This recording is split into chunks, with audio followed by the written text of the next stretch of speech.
Hello दोस्तों, स्वागत है आपका कॉमिक्स टाइम्स में। और आज हम शुरू कर रहे थे एक और छोटी सी कहानी जिसका नाम है हत्यारे की हत्या। ये दोस्तों छोटी सी कहानी है। हम आपके लिए ऐसे ही छोटी छोटी कहानियाँ भी प्रस्तुत करते रहेंगे। लेकिन अभी तक आपने हमारे चैनल को सब्सक्राइब नहीं किया है दोस्तों, तो प्लीज़ सब्सक्राइब कर दें ताकि हम आपके लिए ऐसे ही छोटी छोटी और अच्छी अच्छी कहानियाँ प्रस्तुत करते रहें और आप इंजॉय करते रहें। चलिए शुरू करते हैं बिना समय गंवाए। अंधेरी रात में एक सुनसान सड़क पर मौत का सौदा हो रहा था। रूप सिंह, यह 10,000 रुपये हैं, बाकी मैं 40,000 काम पूरा होने पर मिलेंगे। मुझे सौदा मंजूर है सेठ, शिकार की तस्वीर दिखाओ। रूप सिंह एक पेशेवर हत्यारा था। शहर के बिजनेस टाइकून अशोक राणा ने उसे अपने दो व्यापारिक प्रतिद्वंदी को रास्ते से हटाने के लिए किराए पर लिया था। गुड, यह है प्रदीप खन्ना और अनिल रंजन के चित्र।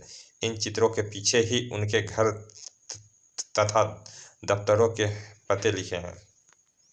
रूप सिंह ने पहले प्रदीप खन्ना को शिकार बनाने का फैसला किया। प्रदीप खन्ना का ऑफिस इस इमारत की 5वीं मंजिल पर है। इस इमारत के बिल्कुल सामने सड़क के पास 10 मंजिला होटल था। प्रदीप खन्ना के दफ्तर की खिड़की सड़क की ओर खुलती है। सामने वाले होटल की 5वीं मंजिल के रूम नंबर 506 में उसे राइफल की गोली का शिकार बनाया जा सकता है। उसी शाम 7 बजे रूप सिंह अपना हुलिया बदलकर होटल की ओर जा रहा था। मैंने होटल में फ़ोन करके पता किया है, रूम नंबर 506 में कोई राजकुमार नाम का व्यक्ति ठहरा है। खन्ना को मारने के लिए पहले उसे रास्ते से हटाना होगा। चंद क्षण उपरांत वह रूम नंबर 506 के दरवाजे पर दस्तक दे रहा था। खट खट खट। Room service sir. ठहरो, खोलता हूँ। दरवाज़ा खुलते ही रूप सिंह बाज की भांति छपटा था। खटाक। ओह! राजकुमार के बेहोश शरीर को उठाकर उसने बिस्तर पर लिटा दिया और ब्रीफकेस में छुपाई टेलीस्कोपिक लेंस वाली फोल्डिंग राइफल जोड़ने लगा। राइफल लेकर वह खिड़की के सामने खड़ा हो गया। प्रदीप खन्ना ही है। रूप सिंह ने उसकी छाती का निशाना लेकर फायर किया। पिट! गोली दिल पर लगी है, वह जीवित नहीं बच सकता। मुझे अब यहाँ से निकलना चाहिए। 5 मिनट बाद वह लापरवाही से चलता हुआ होटल से बाहर जा रहा था। पुलिस कयामत तक पता नहीं लगा सकेगी कि प्रदीप का खून किसने किया है। सुबह के अखबार में प्रदीप खन्ना की हत्या की खबर छपी थी। हा हा हा हा। पुलिस को एक दाढ़ी वाले व्यक्ति की तलाश है जिसने होटल के कमरे में मिस्टर राजकुमार को बेहोश किया और फिर राइफल से गोली चलाकर प्रदीप खन्ना की हत्या कर दी। अब रूप सिंह का दूसरा निशाना था अनिल रंजन। कल सुबह शायद पुलिस को सुनहरे बालों वाले व्यक्ति की तलाश होगी जो आंखों पर काला चश्मा लगाता है। अनिल रंजन का फ्लैट 15वीं मंजिल पर है और वह अकेले ही रहता है। यह बहुत आबादी वाली बिल्डिंग है। अनिल रंजन का कत्ल बहुत सावधानी से करना होगा, अगर गड़बड़ हो गई तो भागना मुश्किल हो जाएगा। अपने हाथों में थामी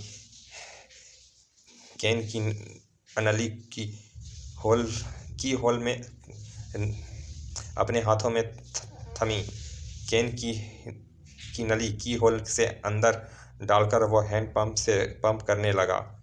इस कैन में भरी क्लोरोफॉर्म गैस 5 मिनट में अंदर मौजूद हर प्राणी को बेहोश कर देगा। चंद क्षण इंतजार करने के पश्चात रूप सिंह मास्टर की मदद से अनिल रंजन के प्लेट का द्वार खोलकर अंदर प्रविष्ट हुआ। वह रहा, बेचारा सोते सोते ही बेहोश हो गया। रूप सिंह ने अनिल के बेहोश शरीर को कंधे पर उठाया और बालकोनी में ले गया। इसे मारने के लिए मैं अपनी गोली बर्बाद नहीं करूंगा। 15वीं मंजिल से नीचे गिरने के बाद इसकी हड्डियां का सूरमा बन जाएगा। अगले ही क्षण उसने बेडरूम से अनिल रंजन को नीचे फेंक दिया। अनिल को समाप्त करके रूप सिंह इमारत से सुरक्षित निकल पाया था। मेकअप उतारने के बाद उसने अशोक राणा को फ़ोन किया। मैं रूप सिंह बोल रहा हूँ सेठ, तुम्हारा काम हो गया है। रुपए तैयार रखो, मैं लेने आ रहा हूँ। घर पर नहीं रूप सिंह, मैं नहीं चाहता हम दोनों को एक साथ देखा जाए। तुम पिंटो रोड के नाके पर पहुँचो, मैं रुपए लेकर वहीं पहुँच रहा हूँ। ठीक है। पिंटो रोड क्षेत्र में उस वक्त इंस्पेक्टर वासवानी गश्त पर था। वह अंधा आदमी इतनी रात में सड़क के बीच घूम रहा है, कहीं किसी वाहन के बीच ना आ जाए, उसे सावधान करना होगा। उसने जीप निकट जाकर रोकी। एक्सक्यूज मी मिस्टर, आपका यूं सड़क पर घूमना उचित नहीं, एक्सीडेंट हो सकता है। यदि आप चाहें तो मैं आपको घर तक छोड़ सकता हूं। तुम कौन हो भाई? मैं एक पुलिस इंस्पेक्टर हूं, इस वक्त अपनी पेट्रोलिंग ड्यूटी पर हूं। और जीप में बैठ जाओ, तुम्हें जहां जाना है मैं पहुंचा देता हूं। थैंक यू इंस्पेक्टर, दरअसल मुझे रात में टहलने की आदत है, लेकिन लगता है आज रात भटक कर दूर निकल आया हूं। तभी कहीं दूर से एक आवाज़ सुनाई दी, फटाक। यह आवाज़ तो गोली चलने की है।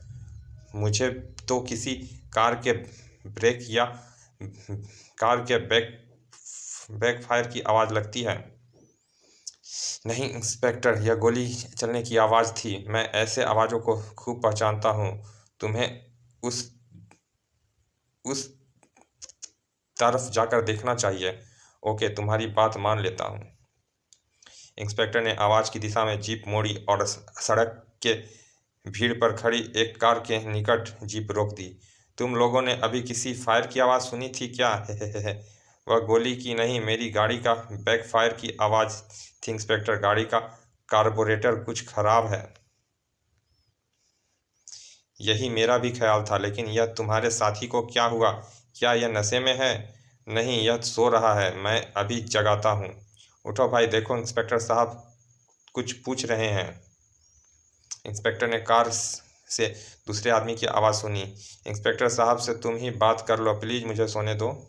सोने दो उसे। दरअसल मेरे अंधे दोस्त को शक हुआ था कि उसने फायर की आवाज़ सुनी थी, इसीलिए हम इधर निकल आए। इंस्पेक्टर ने संतुष्ट होकर जीप आगे बढ़ा दी, लेकिन वह अंधा व्यक्ति बेचैन था। इंस्पेक्टर साहब, मुझे कुछ गड़बड़ी लगती है। क्या आपने कार में बैठे दूसरे व्यक्ति को बोलते देखा था? नहीं, मैंने सिर्फ उसकी आवाज़ सुनी थी। फिर तो आप धोखा खा गए। दूसरा व्यक्ति बोला ही नहीं था। जो व्यक्ति आपसे बात कर रहा था वह वेंट्रिलोक्विस्ट अर्थात बिना ओठ हिलाए बोलने की कला का माहिर है। उसी ने बिना ओठ हिलाए बात करके तुम्हें चकमा दे दिया है, लेकिन एक जगह वह मात खा गया। उस फन का कोई भी कितना ही बड़ा माहिर क्यों ना हो, अपने ओठ को हिलाए बिना पी की आवाज़ नहीं निकाल सकता। इसीलिए उसने पलीज को जलीज कहा था। मैं खुद एक वेंट्रिलोक्विस्ट हूँ इंस्पेक्टर साहब, इसीलिए मेरी बात बकवास न समझिए। अंधे की बात इंस्पेक्टर वासवानी की समझ में आ गया। उसने फौरन जीप घुमाई और कार के निकट पहुंच गया। मैं तुम्हारी गाड़ी की तलाशी लेना चाहता हूं मिस्टर। जवाब में अशोक राणा ने फायर किया था। ढाएं। ओह! इंस्पेक्टर वासवानी जीप के निकट ही ढेर हो गया था। अंधे ने स्थिति को समझ लिया और अपनी गोद में आकर गिरने वाले पिस्तौल पर हाथ रख ली। ओए अंधे, यह